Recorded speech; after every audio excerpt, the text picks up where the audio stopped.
Komura.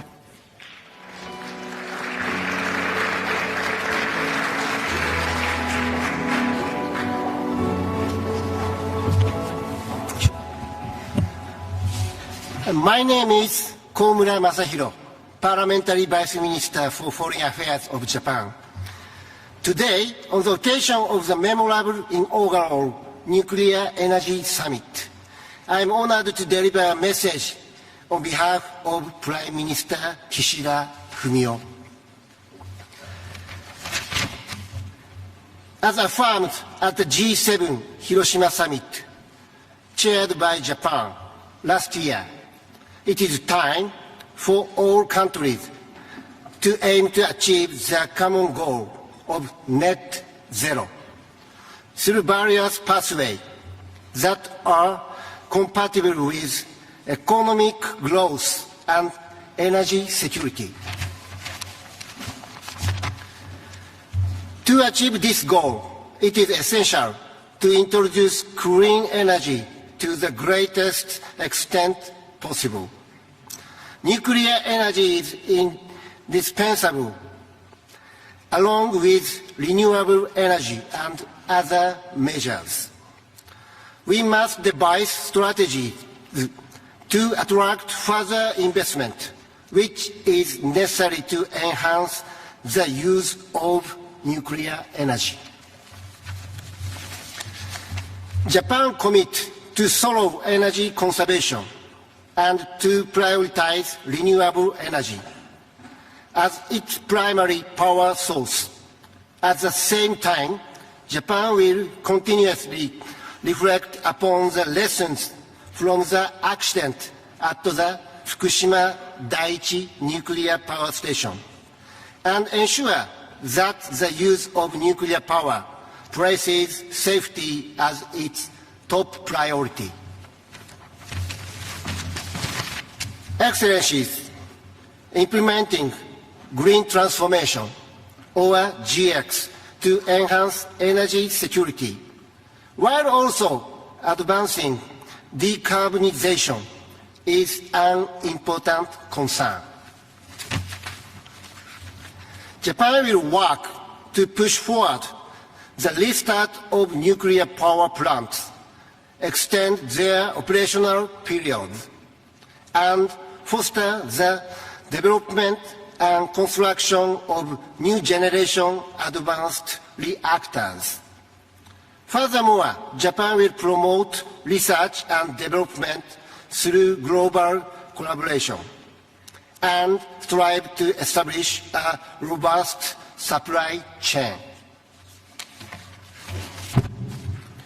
Nuclear power has potential to contribute to human development, not only in the energy sector, but across various fields, including industry, medicine, and agriculture.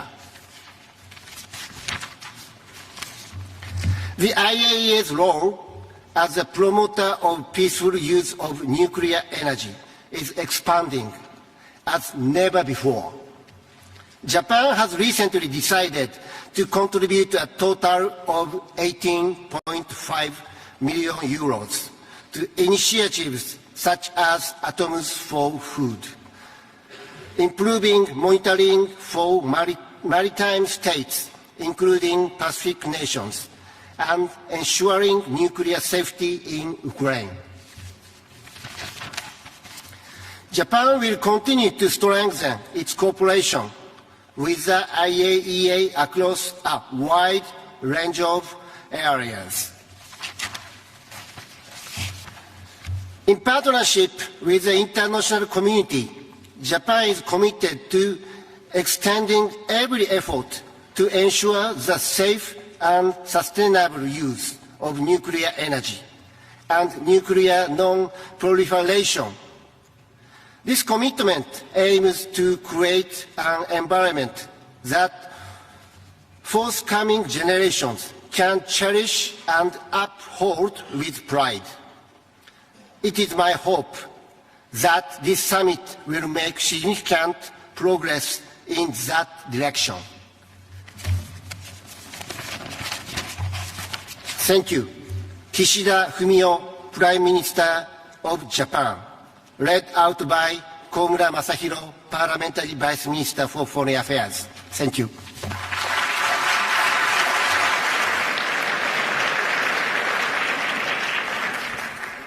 Thank you very much, Mr. Vice Minister. And now I'm very honored to give the floor to the Senior Advisor to the President for Clean Energy, Innovation and Implementation of the United States of America, Mr. John Podesta.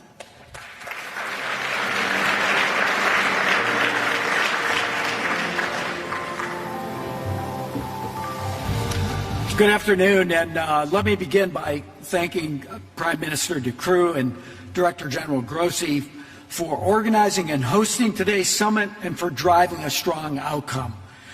The United States has long been a global leader and proponent of peaceful use of nuclear energy under the highest standards of nuclear safety, security, and non-proliferation. As Director General Grossi noted, since President Eisenhower's Atoms for Peace speech, we have been undergirding that approach to nuclear power. And today we're engaged in a 21st century update to that Atoms for Peace vision.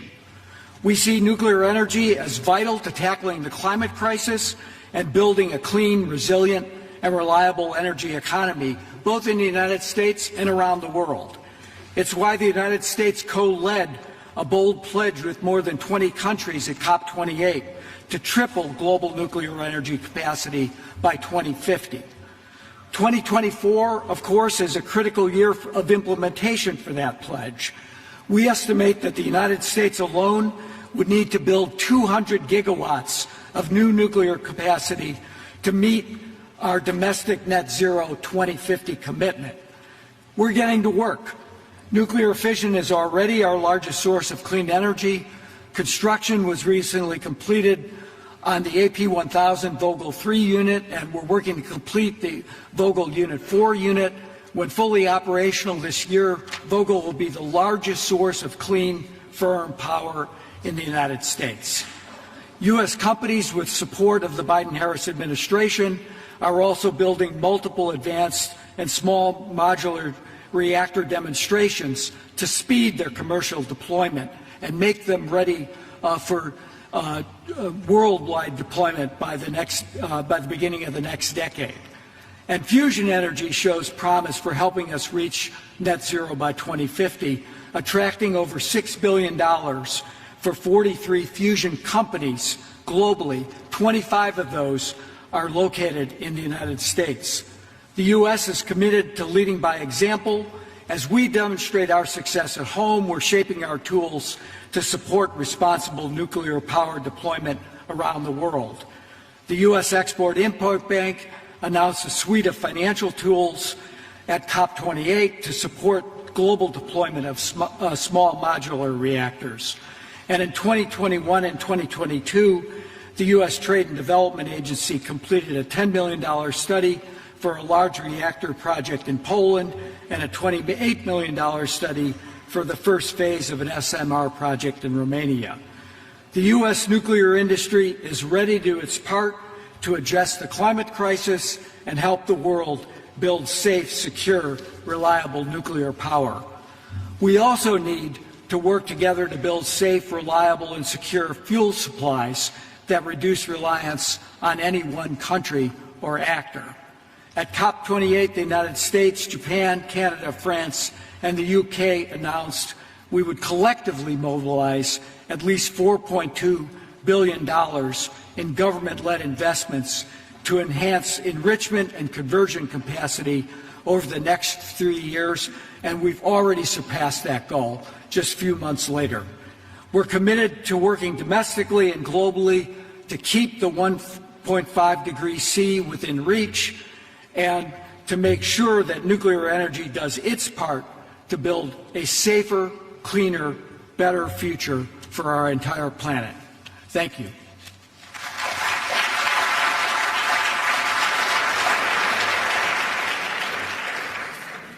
Thank you very much, Mr. Podesta.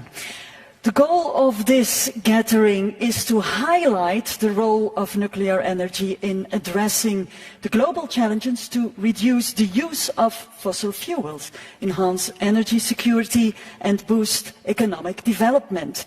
And for a reaction to the declaration and the national statements, please welcome the Executive Director of the International Energy Agency to the stage, Dr. Fatih Birol.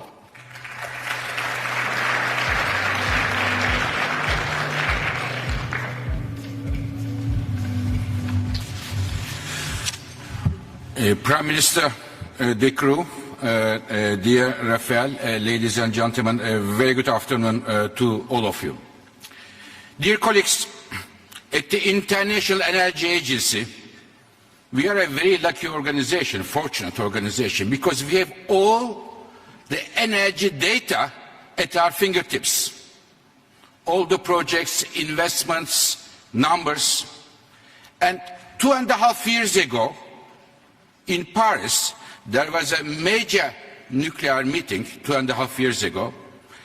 And at that meeting, I dare to say, nuclear is ready to make a comeback. And today, when I look at this data, I can assure you that nuclear is coming back, and coming back strongly. What happened in the last 2.5 years? Why it changed? Think about the colleagues who deal with nuclear issues and others. What changed? I think 3 things changed. The mood for nuclear, making it more positive. The first one, we talk about climate change here a lot, and I will come in a moment, but in my view, the main driver for pushing the nuclear at the forefront was the energy security. After 24th of February, 2 years ago, everybody in the world, in Europe and the rest of the world, understood that to generate electricity at home is very important for the national security. So many countries changed their policies accordingly and push renewables and nuclear electricity in order to enhance their energy securities. And I want to hear the congratulate, in fact, the Prime Minister De Croo. Many of you may know or not, but the Belgium nuclear policy was very different than it is today. And the Prime Minister had the courage and the determination to reverse it in line with the national interest of Belgium for today, but also for tomorrow. So the first driver was the energy security of nuclear making a comeback. Second one is, many colleagues mentioned, climate change. If we want to reach net zero without having any nuclear, it is impossible. It plays a crucial role. And the third and last point, dear colleagues, in today's economy, if you want to compete, you need stable electricity prices. So the third one is the competitiveness gave a boost to nuclear power. And ladies and gentlemen, it is looking very good for nuclear, but a success is not taken for granted. There is a job for government and job for industry. For governments, please, please, please value the job that nuclear industry, nuclear electricity generation is providing, zero emission and 24/7 electricity to your economies. Through different ways, because nuclear projects are not easy projects. They took a long time. You built a solar or wind plant, 2-3 years of time. Nuclear takes a long time. There are many construction risks. They require huge capital, the upfront capital. So there is a role for governments to play here. The job also for industry. Now, we have many, our colleagues said, the moderator, 300 representatives of the nuclear industry. To be very frank, dear representatives of the nuclear industry, in the recent years, the track record of the nuclear industry is not very bright. And I think nuclear industry needs to Now, as Madame von der Leyen said, the President, more disciplined and try to deliver on time and on budget. This is extremely important. Dear colleagues, last 2 points. Another challenge coming for the new nuclear builds around the world, which is competitiveness with the changing the dynamics of natural gas markets. The IAEA, our analysis show that starting from 2025, huge amount of new LNG coming to markets, United States, Qatar and elsewhere. This will put a downward pressure on the natural gas prices. Therefore, the appetite for building the gas-fired power plants might be much stronger than today, which could make the life of nuclear power rather challenging. Dear colleagues, let me finish my words by making a suggestion to all of you. Nuclear industry, unlike the other parts of the energy industry, it is very important to show international political determination, as we are showing here today. So my suggestion is, to this meeting, organized and hosted kindly by the Prime Minister De Croo and my friend Rafael, maybe this meeting can be a regular meeting at the international level to review what we are doing, what we are achieving, and what is the next step to take stock. And International Energy Agency will be very happy to support this initiative. Thank you very much.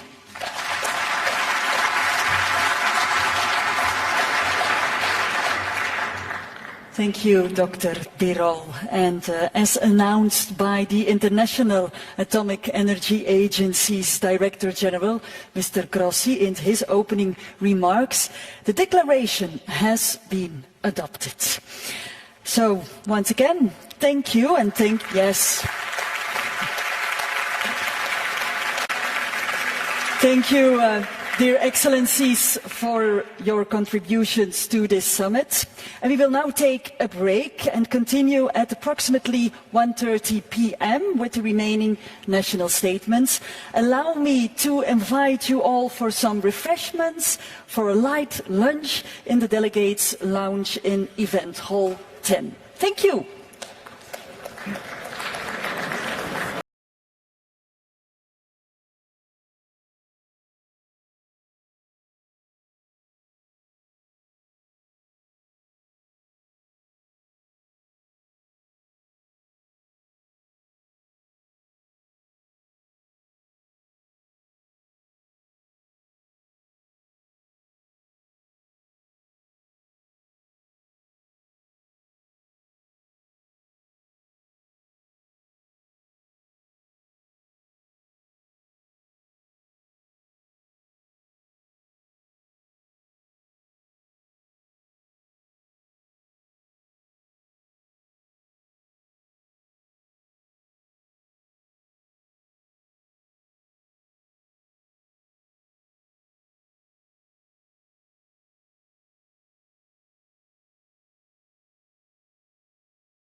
37 delegations from across the globe that were here with really one clear ambition, is how do we become CO2 net zero by 2050.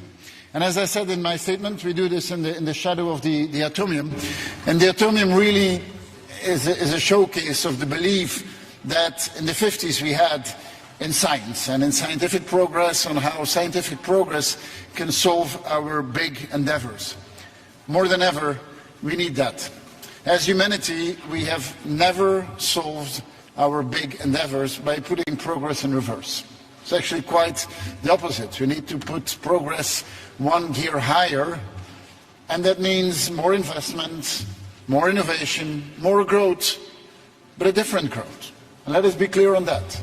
A different growth, a growth which is decarbonized, and if we want to decarbonize it, we will have to look at all technologies. And really for us, in Belgium, it's not about ideology. It's about science. And the debate on nuclear has been way too much ideologically dominated over the last decades. And what we see today is that if you talk with a young generation, it's not about the ideology, it's about science. And it's about the scientific characteristics of the solutions that are on the table here. And dear Rafael, I really thank you for helping us in organizing this event, and also in the energy choices that we have made over the past years. COP28 in Dubai really was a changing moment, and this is the first time that it was really clear that nuclear is part of the solution. It is not the solution, but it is part of the solution to fight climate change, to make sure that we have energy independence, to have enough competitiveness in the world of today, where this is crucial. If we want to electrify our society, our industry, we will need abundance of energy and of electricity. If we want our mobility to become green, then we need to make sure that electricity produced is also produced in a green way. If we want to have the benefits of AI, we will need abundance of energy. And AI is really involved on both sides. AI will help us to become even more secure in producing energy, and we know that this is a big topic related to nuclear, but we will also need nuclear to power AI, so really connected one to the other. My main point is this is not a polarized discussion, and you might have seen in all the interventions here, this event is an event that also embraces renewables. Nuclear and renewables go hand in hand, and if we want to achieve our goals and we want to achieve as fast, then nuclear is going to play a role in it, but as much renewable is going to play a role in it, and I think the Belgian energy strategy really is a case in point. Up to now we've heard political statements, but one of the big elements of this event is that the private sector is here, civil society is here, more than 300 CEOs and representatives of the industry is here, and it is time that this industry opens up. I mean, this industry has a past.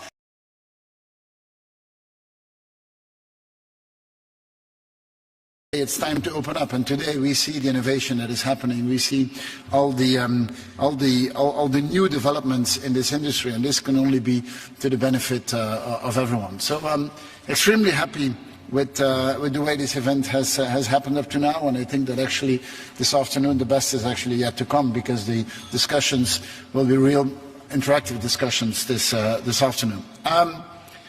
Some of the interventions talked about the follow-up for this event.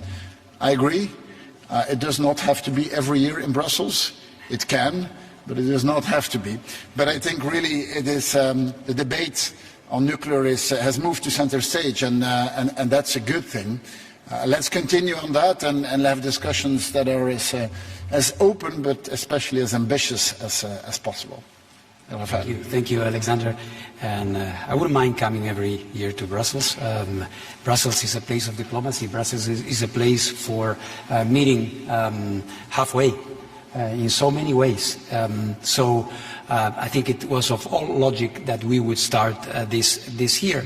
I think what you said, Alexander, I would subscribe word by word. What is the added value of having the IAEA? Of course, the IAEA is the global platform. We have European platforms, we have regional platforms, but the IAEA is the global platform that is there to make sure that we have a level playing field, that what we do is safe, that we have the necessary standards to move forward with the traditional technologies, with the new technologies, that we facilitate also access to nuclear energy for those who are lagging behind and need the necessary institutions to do so, that needs the capacity building to move forward. And also, again, for the globality, in the sense, as you can see by the flags behind, nuclear is Europe, but nuclear is also what you see here. Nuclear is Asia, nuclear is Latin America, nuclear is Africa, nuclear is North America, so it's a global effort, and for that we need the IAEA to be there. So again, happy to be a part of this effort, to be coordinating. Of course, there will be follow-up of this. The important thing, and I guess this is something concrete that we are taking from this first summit, is the idea that we have to tackle still the knots we have to untie. I wouldn't call them challenges. For every human activity there are things that need to be solved. In this case, we have a lot of work to do in terms of the financing, nationally, regionally, with banks, with institutions, so that they are up to speed as well with what the market wants and what countries want. So I will stop here, also take your questions. Thank you very much. Thank you, Rafael. Any questions? Yes, please, go ahead. There is microphones that will come your way. Please, Thank you. State who you are and then your question.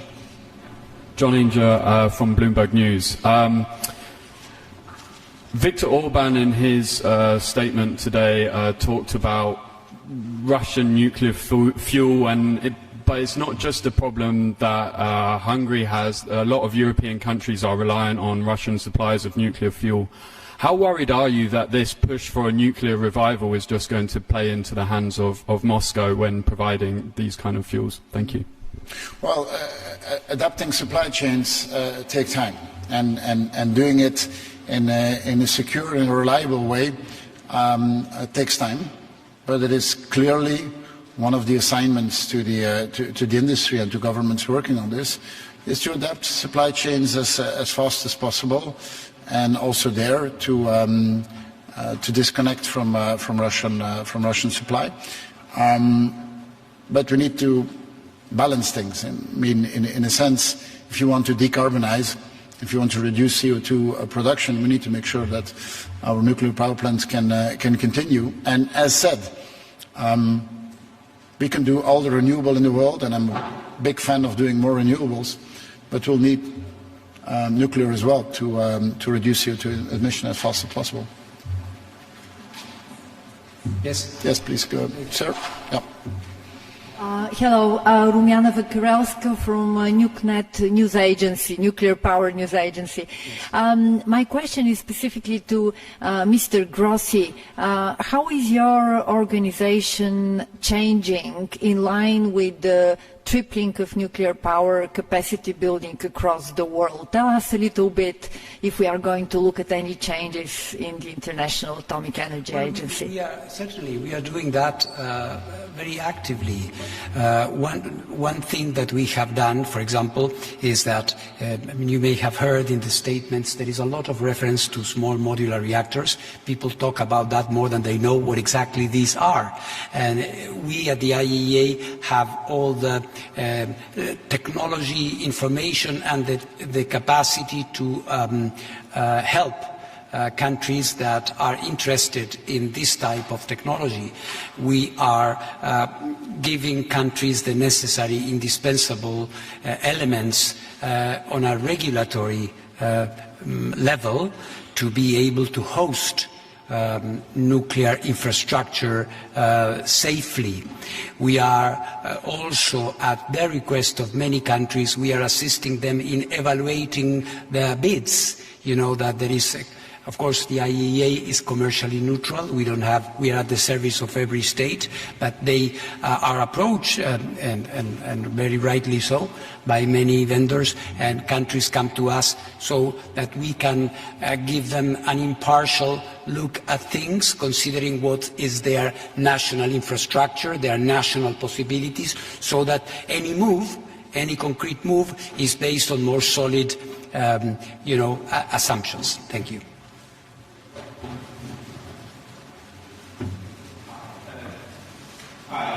China did. I want to ask about the global cooperation. You know, in the height of the Cold War, there was a Soviet-U.S. cooperation in fighting polio. So if you listen to the speech this morning, some sounds very geopolitical. I mean, who is reliable, who is not.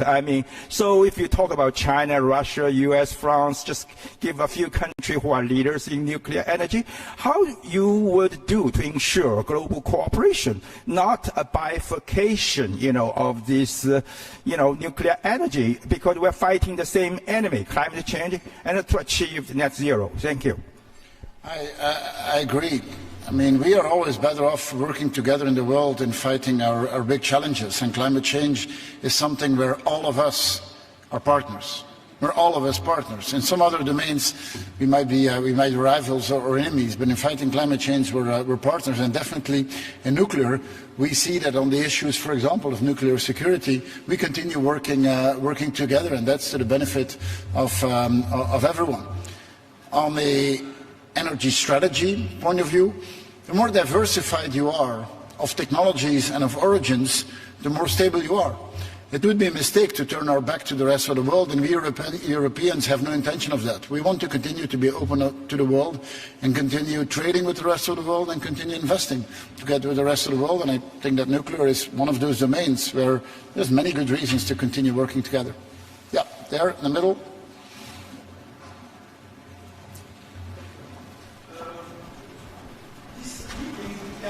After the 28th COP in Abu Dhabi, how do you think that, how the impact of the outcomes of COP 28 in Dubai to organize this meeting and to discuss the issue that was a result in COP 28 in Abu Dhabi? Yeah, well, thank you, Alexander. COP28 was obviously a watershed in the sense that every country, not only countries that have nuclear energy or want to have nuclear energy, every country agreed that nuclear energy is part of the solution, and not only that it should be accelerated. This was very important. It may look bureaucratic at first sight, but it is not, because many decisions, political decisions at financial institutions depend on governments either wanting something or not opposing it, which is very, very important as well, and we have seen cases of that. So what we need is to have a basic fundamental consensus around the idea that those wanting and having nuclear should be helped in doing so. So after Dubai, and I can tell you that I had been before Dubai in previous COPs, and the dialogue was different, the tone was different, nuclear was not welcomed. So, and we knew what we know now. The thing was that, politically speaking, there was a divide. Now, I think there is a convergence. There is an idea that there is a bigger problem that we need to deal with, and I think it's very promising. And this is why there is a summit now. There has never been one before. Why there is one now? Just rapidly, the decision to organize a summit like this was made before Dubai. But it shows that, great minds think alike. Who's next? Yep, there. Bonjour, je me permets de poser ma question en français, je vous épargne mon anglais. Paul Messade de chez Euractiv. J'ai deux questions plutôt pour Monsieur De Croo. Premièrement, comment qualifieriez-vous l'approche actuelle de la Commission européenne sur le nucléaire? Est-elle en train de révolutionner doctrinalement? Et puis deuxième question, est-ce que vous pensez qu'EDF, en tant que principal énergéticien d'Europe, doit être privilégié pour les marchés européens? Merci beaucoup.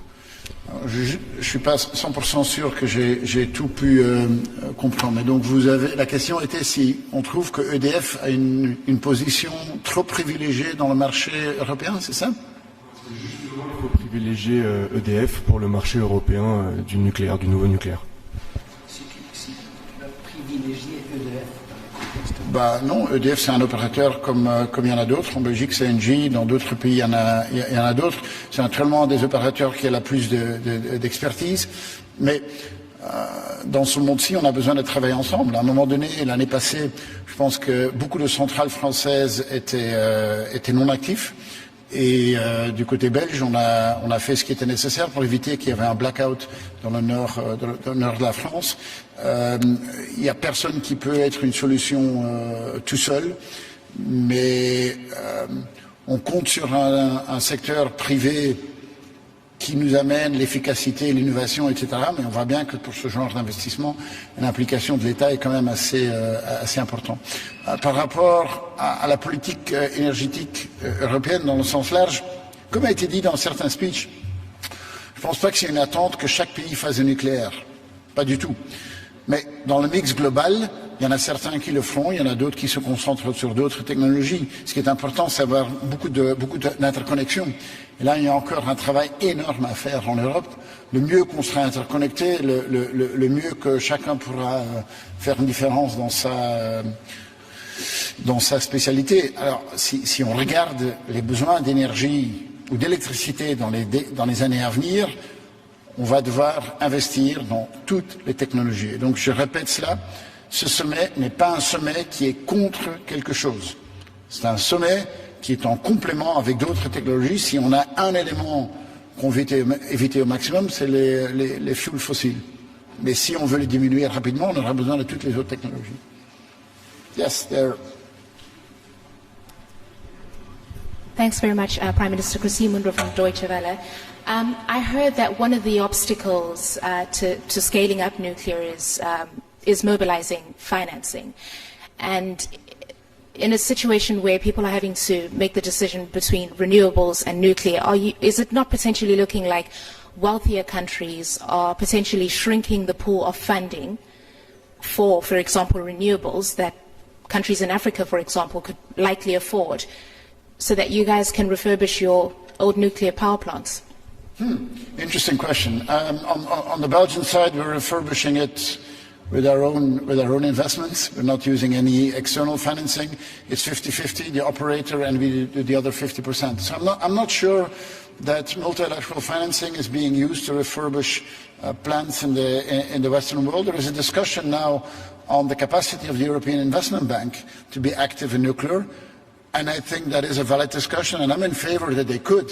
I think that we as legislators, we have to be clear on the objective. And the objective is reducing CO2 as fast as possible. But you need to be open on the method being used. Innovation is not something that governments are good at. The private sector is good at that. And we should be quite open on what's the technology being used to achieve it. Now, is it offshore wind? Is it photovoltaic? Is it nuclear? Is it in the future fusion? That's not for me to decide. So to me, a multilateral bank should not be saying, I will finance this and not finance something else. I think they should be as technology agnostic as possible. I think multilateral banks are effective when they are a lever for private financing. There's not a lack of private financing in the world today. Quite the contrary.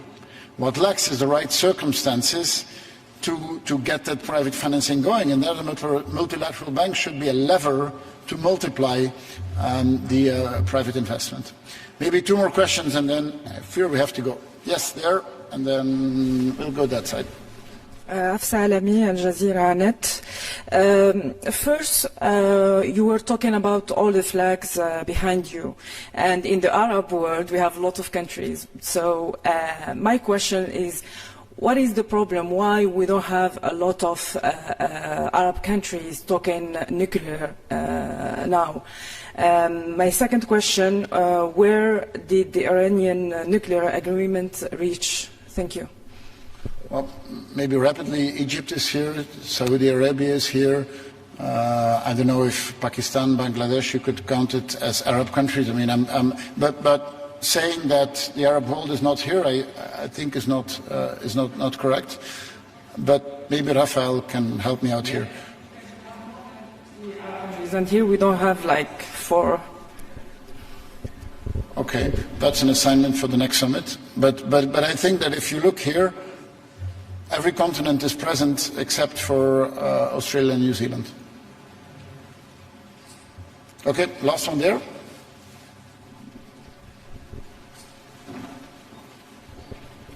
And then the last one, you next to. Hello, Robert Hodgson for Euronews. You're currently the EU Council presidency holder, and we have pro-nuclear Hungary next. What do you want to see from the next Commission with regards to promoting the development of nuclear power in the EU? And do you see any risk of a sort of split between member states, pro-nuclear and anti-nuclear? Thank you. No, I don't see that at all. I see respect for the choices that countries make, and I definitely see a discussion that is much more scientific than the ideological discussion that we used to see in the past. From the Belgian presidency, the remaining months will mostly focus on setting an agenda for next Commission, and we have one big priority is to keep heavy industry in Europe. And keeping heavy industry in Europe is good for the world, because we are the continent with the strictest rules on emissions.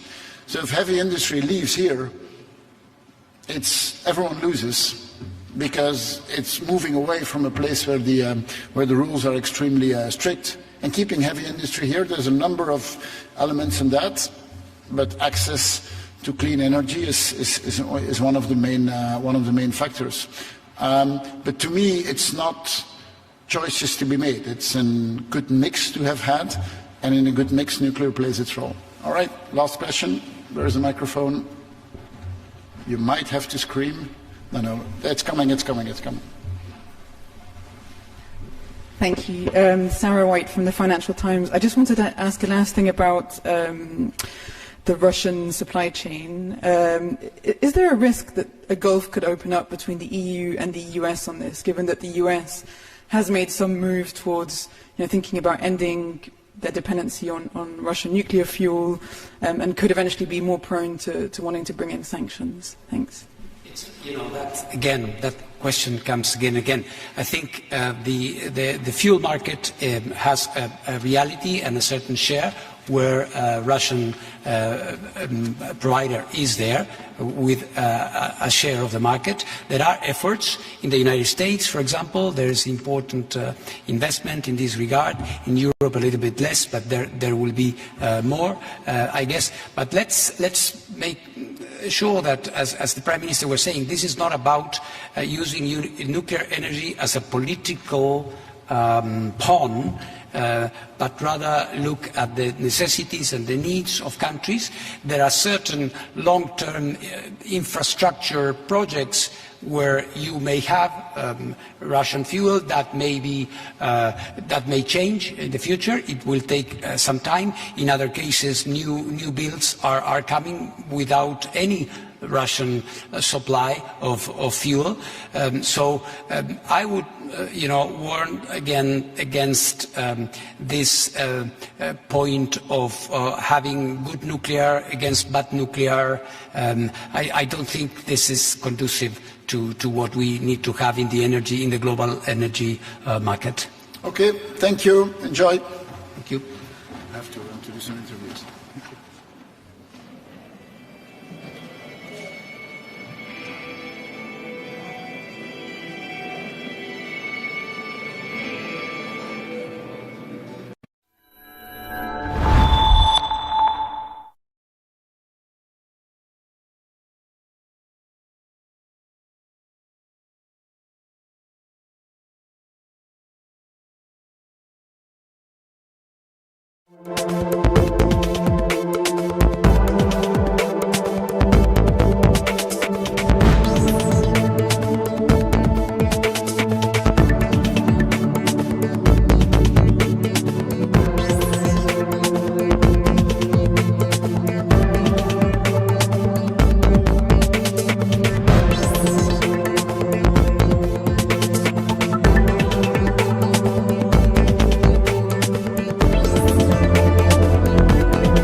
So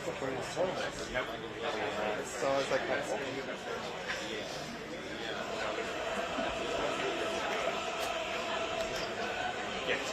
So I don't want to step forward. Thank you. Anything else? I think we're good. Okay. All right. I'm going to stand. Do you mind just stepping back behind? I'm so sorry. I'll be out of your way.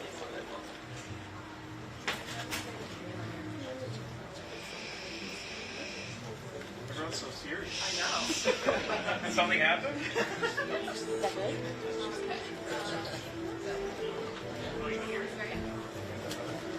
Really, I'm sorry. Oh, what is this?